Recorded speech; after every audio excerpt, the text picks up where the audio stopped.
This is the beginning of a journey, a 1,000-kilometre trek down a chasm dividing Pakistan and India.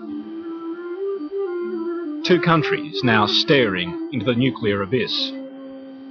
It starts here, at the junction of the Himalaya and Karakoram, two of the planet's mightiest mountain ranges.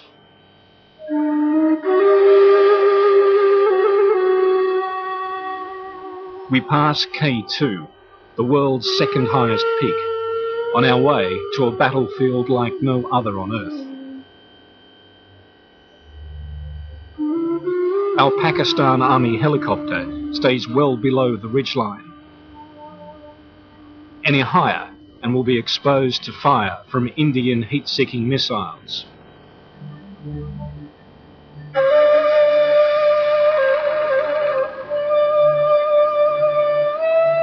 Climbing to 19,000 feet, we approach our destination, Siachen Glacier.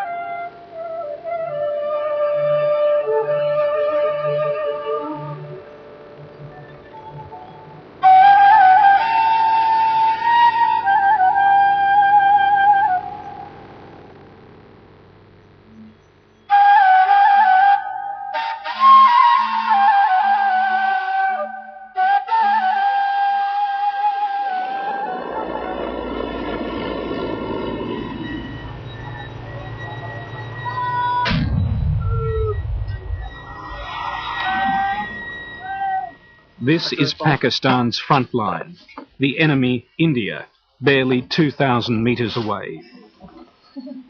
Center correction. 6, 8, 8. 25,000 troops struggling to survive on the roof of the world, facing an equal number of Indians. Number 1, fire!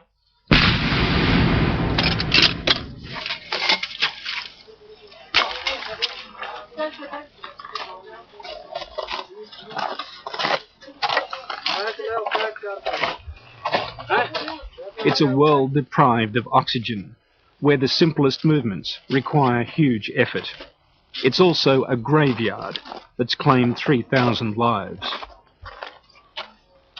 The number one killer up here is weather and the altitude. In winter, the temperatures get down to -40. Entire patrols have been swept away by avalanches or disappeared into crevices. Others have been felled by the lack of oxygen at this high altitude. Battle casualties due to Indian fire account for a mere 5% of all Pakistan casualties.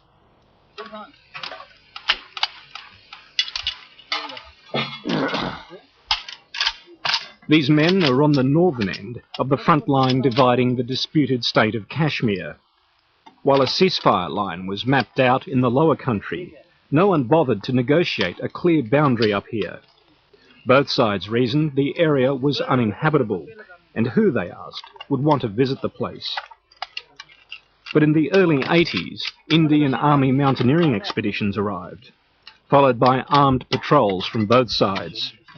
Finally, in 1984, the first shots were fired.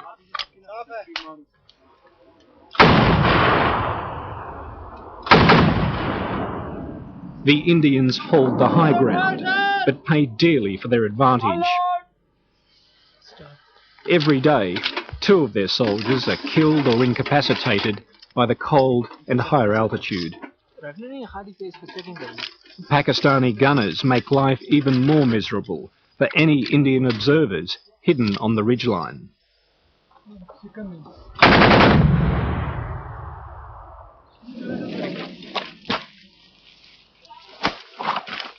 Muslim Pakistan was created after the 1947 split with Hindu-dominated India. These days, the military embraces its Islamic faith with ever-increasing intensity.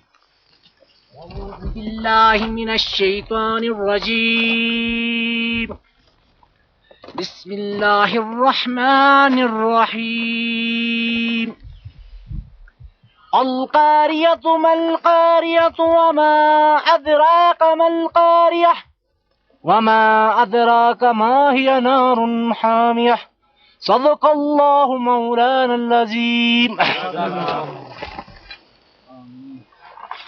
दूसरी post के ऊपर जा रहे हैं और आपका फासला जो है काफ़ी है और ये फासला आप लोगों ने जो कि 7 घंटे में कवर करना है और जो भी बंदा जिसको भी कोई बीमार होता है तो आपके पास वायरलेस सेट है, इन टाइम हमें बताना है और उसको इन टाइम जो है इवैक्यूएट करना है। नारे तकबीर! अल्लाहू अकबर! नारे तकबीर! अल्लाहू अकबर! इस्लाम जिंदाबाद! पाकिस्तान जिंदाबाद! पाकिस्तान जिंदाबाद! Both sides are now well dug in. As the Pakistanis ready for another patrol, they know it's pointless attempting to seize the Indian positions. Last time they tried, 150 men died, easy targets as they lumbered up the mountainside through the snow.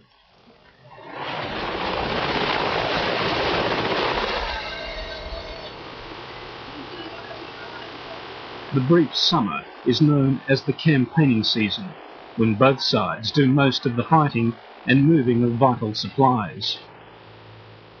It's a military stalemate that has two of the world's poorest nations, each spending $2 million a day.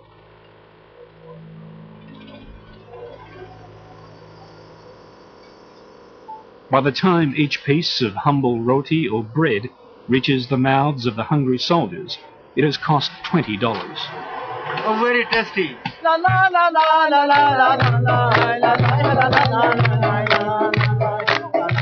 The loneliness of fighting on top of the world also takes its toll. Some embrace their faith with a passion. Others go mad, struck down by what's called Siachen Syndrome, brought on by the altitude, stress, and the reality of killing the only other humans they may see in 3 long months up here.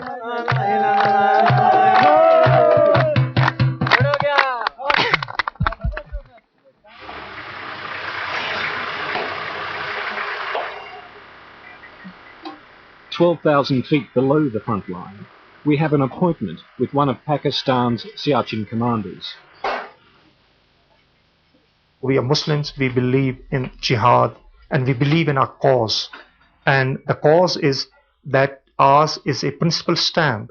The brigadier claims India has now moved the fight down from the mountains to the heavily populated hills of Kashmir.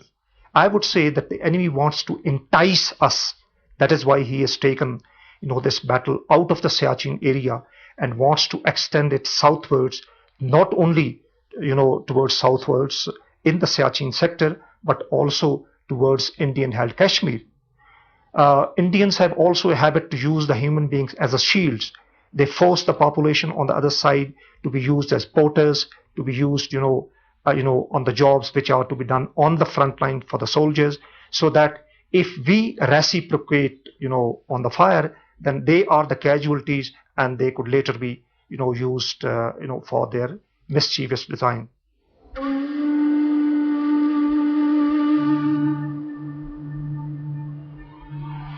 Of course, the Indians say exactly the same things about the Pakistanis. And as we head south, down towards the warmer climes of Kashmir, it becomes apparent that the propaganda campaign is every bit as fierce as the shooting war.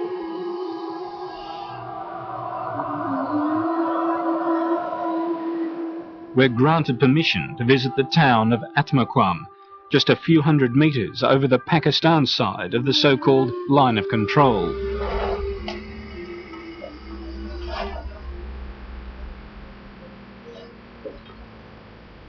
The only access, a 4-hour drive over a mountain pass, a track with a sheer 2,000-foot drop over the side.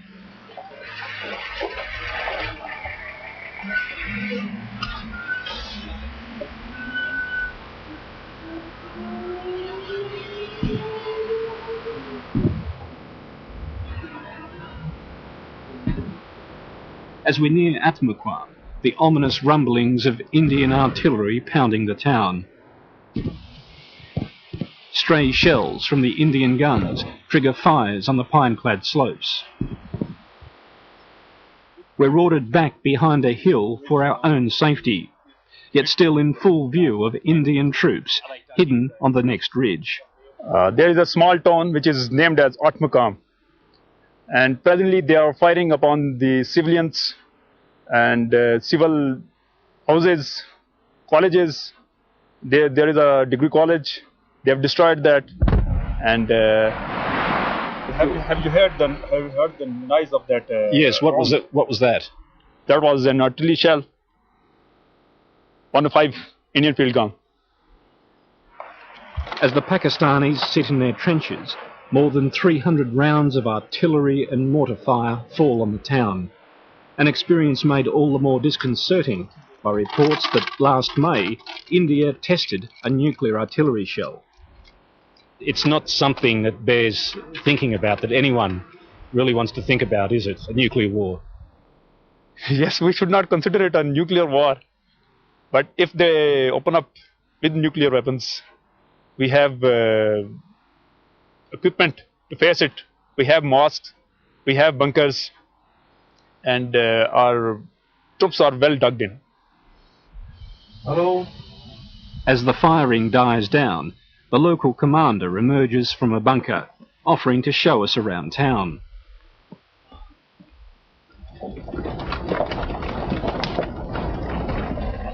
They do not have the courage to fight a professional army, and they do not find the suitable targets, and rather I would say they don't have the courage actually to talk and to fire on our posts. And that's why in total frustration they target the civil population just to create a state of insecurity and harassment in the area. That is the reason. But again, as we approach Athamuqam, the Indians resume firing. For your own security, actually, I wanted you to take you ahead, yes. But primarily because of your security, Yes. I would suggest to you that we should not visit the forward area because, as I told you earlier, that they do not spare anyone, right? As far as we are concerned, we are living in the area, we are fighting a war with them, we are absolutely not afraid. Could we ask these people what they've seen? Yes, of course. Stop. Running the gauntlet, a desperate group of villagers have escaped to search for food and medicine for their besieged families. Yes, sir. Yes, sir. Yes. What's happening? What's happening there now? You've just come from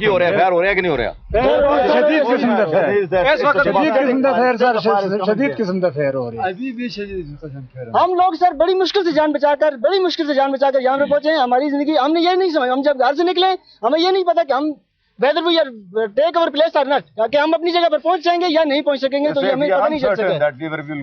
Where are the women and children? Where are the women and children? बच्चे औरतें ऊपर जंगलों में, जंगल बियाबान area में चले गए हैं। They said that we have taken them to the places where the safe places, and we have taken them there. So what were you doing back there today? Why were you back in the नखरू sector में ऐसा हुआ है sir, हैं?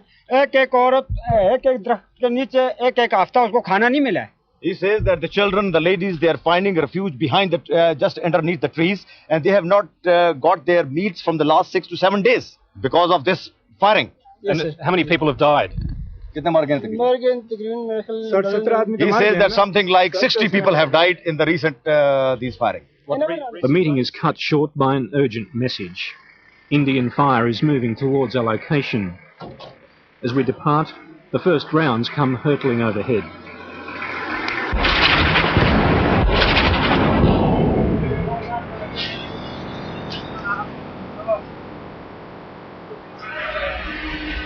It's coming towards us now. Yes. That's about 2 to 3 yards away from our position. Yes. So you think that was just right? Oh, there's the smoke. Look. Oh, yes. Just say, respect where we were. Yes. I need to leave now. Oh. This is airburst artillery, shells designed to explode just above the ground, spraying deadly metal fragments over 200 metres. Whoa! It's on the road. Yes. Okay. Yes. Please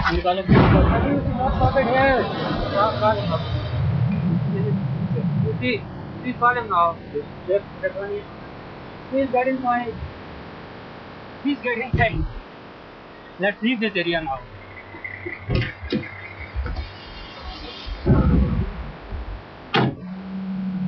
Just up the road at an army hospital, those who weren't so lucky.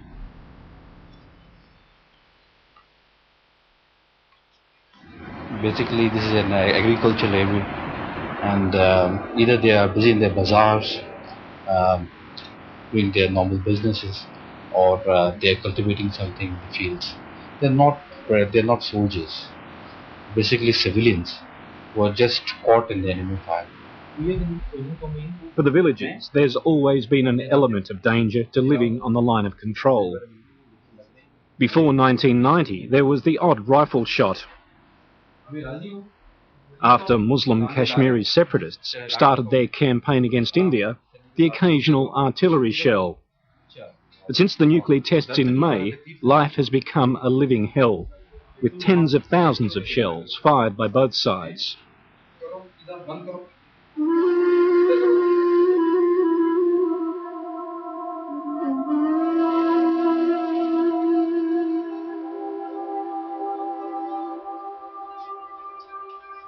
The following morning, the shelling has stopped, and we finally enter Athamuqam.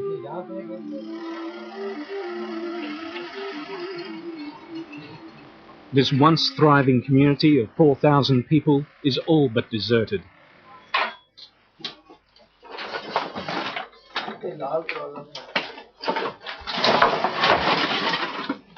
A handful of men remain, picking up the pieces as Indian gunners reduce their lives to rubble.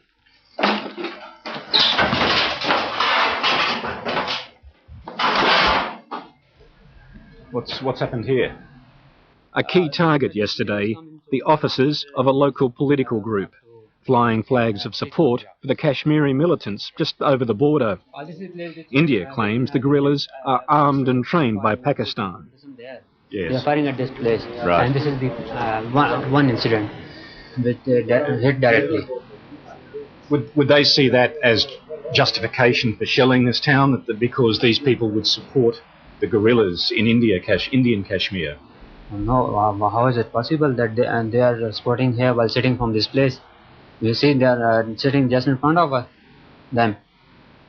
Hardly a convincing answer, but there's little doubt that many of these people simply want the fighting to stop, so they can return to the familiar rhythms of rural life.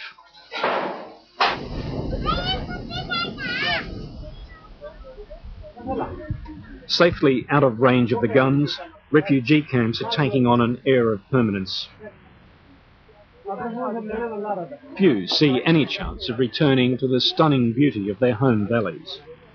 I am here from 1990 October because the Kashmiri people start their jihad with the Indian army for freedom, and the Indian army start to kill our innocent youths, and they start to gang rape with the women, and they burned our houses.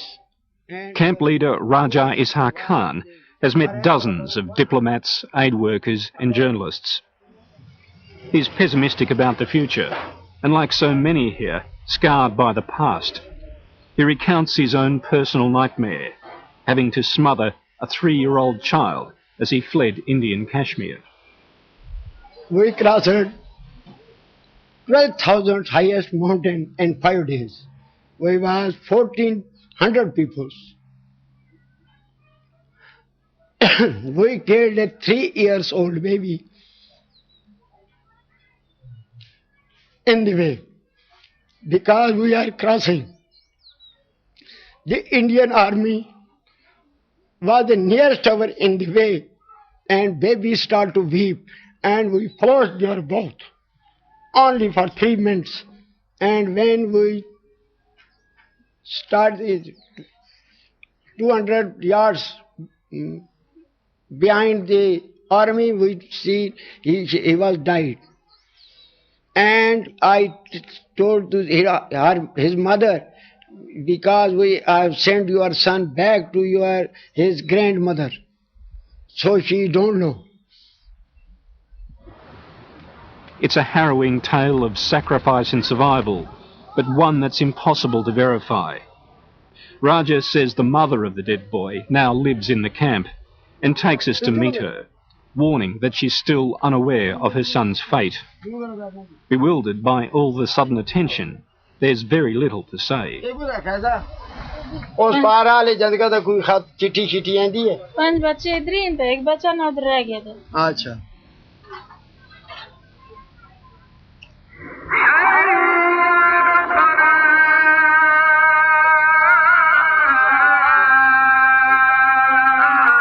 Next stop on our trek south, Islamabad, the capital of a nation now desperately racing to mount nuclear warheads on missiles. Missiles named after Muslim warlords who conquered ancient India. It doesn't necessarily mean it's going to be an arms race. I would say it's a new balance of terror in South Asia, similar to the one you had in Europe after World War II between the Soviets and the Americans, and which held the peace for 50 years. But not everyone cheerfully subscribes to the so-called balance of terror. Strategic analyst Dr. Samina Ahmed watches Islamabad's political machinations with a growing sense of dread. Dr. Ahmed says the nuclear balance is a dangerous myth. And in the context of India and Pakistan, it doesn't even begin to apply. This is now an extremely unsafe place. If anything has introduced an element of instability in this region, it has been a conventional arms race, and now even more so a nuclear arms race between India and Pakistan. Information Minister Mushahid Syed is a powerful figure in the government of Prime Minister Nawaz Sharif. He's keen to project an image of a government in control of the mounting crisis and in charge of the military, which has dominated political life here for 50 years. We have a regular institutional system of communication. At the political level, between the two prime ministers, there's a hotline, and also at the military level, between the military operations chiefs of both armies. So that's not a problem. We've known each other for 50 years. We have fought wars also. We've talked peace also. We have negotiated also. So we're not strangers to each other. You have very short warning times. We've had an incident last year when an Indian fighter plane broke through Pakistani airspace. We heard the sonic boom right here in Islamabad, and then went back into Indian airspace, and it could not be intercepted. And any attack means that there'll be very short warning time, and a decision has to be taken very quickly. And as we've seen in the past, neither the Indian or the Pakistani political leadership is really mature enough to take those kind of decisions under that kind of pressure. That increases the danger of using nuclear weapons in a first strike capability.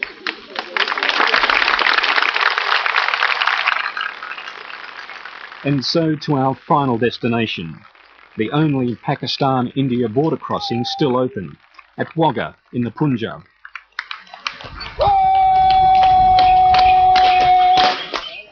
Given the killing a few hundred kilometres up the road, this is perhaps the most bizarre ritual on the subcontinent.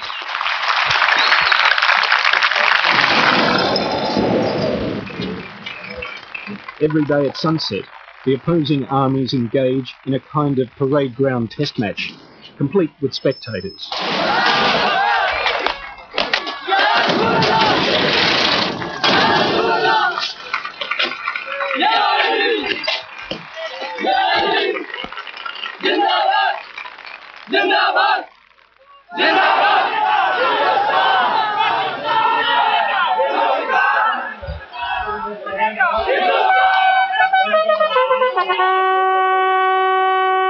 In one sense, this is the world's biggest divorce settlement. It's half a century since the British Raj was carved up into Muslim Pakistan and Hindu-dominated India. Yet they're still fighting over ownership of Kashmir.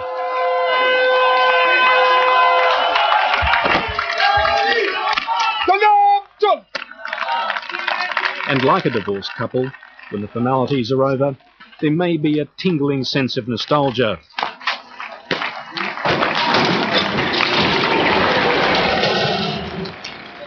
A brief realisation that perhaps the differences were not so great after all. Maybe it's an unrealistic outlook, given the half-century of bloodshed here. But in this nuclear age, the alternative is far too terrible to contemplate.